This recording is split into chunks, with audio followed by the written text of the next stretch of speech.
अस्सलाम वालेकुम। आज मैं आपके लिए लेके आया हूँ मज़ेदार किस्म की चटनी। बड़ी ईद आ रही है और गोश्त और टिक्के वगैरह तो बनेंगे, उसके साथ ही इस तरह की चटनी अगर आप बना के आप यूज़ करें खाएं तो आपका मज़ा दुभाला हो जाएगा। तो ये स्पेशली मैं अपने लिए बना रहा हूँ ताकि आगे ईद आ रही है और बारबेक्यू हम बनाएंगे, ये चीज़ें बनाएंगे, गोश्त वगैरह बनाएंगे तो हमें चटनी की ज़रूरत पड़ेगी। तो चलो स्टार्ट करते हैं। मैंने कहा आपके साथ भी शेयर कर लूँ। तो आपने जितना 70% या 60% आपने धनिया लेना है और 40% आपने पुदीना लेना है। आपने इसको इस तरीके से साफ़ करना है, जैसे देख एक एक पत्ता अलग करना है। इसमें टाइम काफ़ी लगे लेकिन मैं आपको शॉर्टकट बता रहा हूँ। आपने इसको अच्छे से साफ़ करना है, धो लेना है। उसके बाद पत्तियाँ अलग कर दें या पहले पत्तियाँ अलग करके धो लें। उसके बाद आपने इसको इस तरह ग्राइंडर में डाल लेना। अगर आपके पास इस तरह ग्राइंडर है तो वेल एंड गुड, नहीं है तो आप हमसायों से ले लें। उसके बाद आपने एक आधा आपने प्याज डालना है और लहसुन आपने 7 से 8 तूरियाँ डालना है और 2 लेमन आपने डालना है। साबुत ज़ीरा आपने हाफ़ टेबल स्पून डालना है और 2 सब्ज़ मिर्चें आपने डालनी है। ज़्यादा कड़वी थी इसलिए मैंने 2 डाली है। उसके बाद आपने 1 टेबल स्पून या 1.5 टेबल स्पून चीनी आपने लाजमी डालनी है, ये डालना ना भूलिएगा।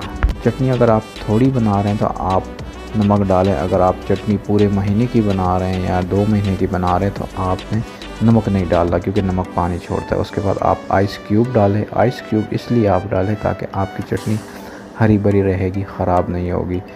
उसके बाद आप चाट मसाला डालें। आप चाट मसाला ना भी डालें तो कोई मसला नहीं, मैंने थोड़ा चटपटा थोड़ा टेस्टी बनानी थी चटनी तो इसलिए मैंने चाट मसाला भी ऐड कर दिया। इसके बाद आप इसको इस तरह आपने ग्राइंड करना है ताकि ये एक पेस्ट बन जाए, चटनी का पेस्ट। लेकिन याद रखिए इसको बहुत ही ज़्यादा आपने ग्राइंड नहीं करना, बिल्कुल मुलायम नहीं करना।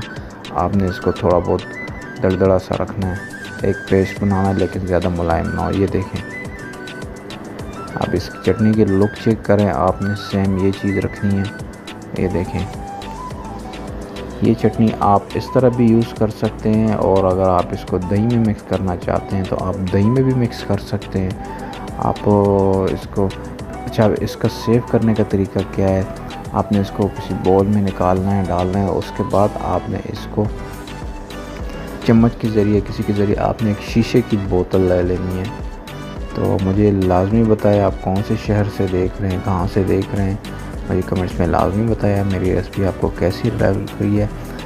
अच्छा, तो आपके पास अगर शीशे की इस तरह बोतल हो, याद रखें आपने प्लास्टिक की बोतल में ही चटनी नहीं डालनी है, आपने शीशे की बोतल पे डालनी है। वो भी आपने उसको पानी से अच्छी तरह सुखा के साफ़ सुथरा करके फिर आपने ये चटनी उसमें डालनी है और आपने सेव करनी है।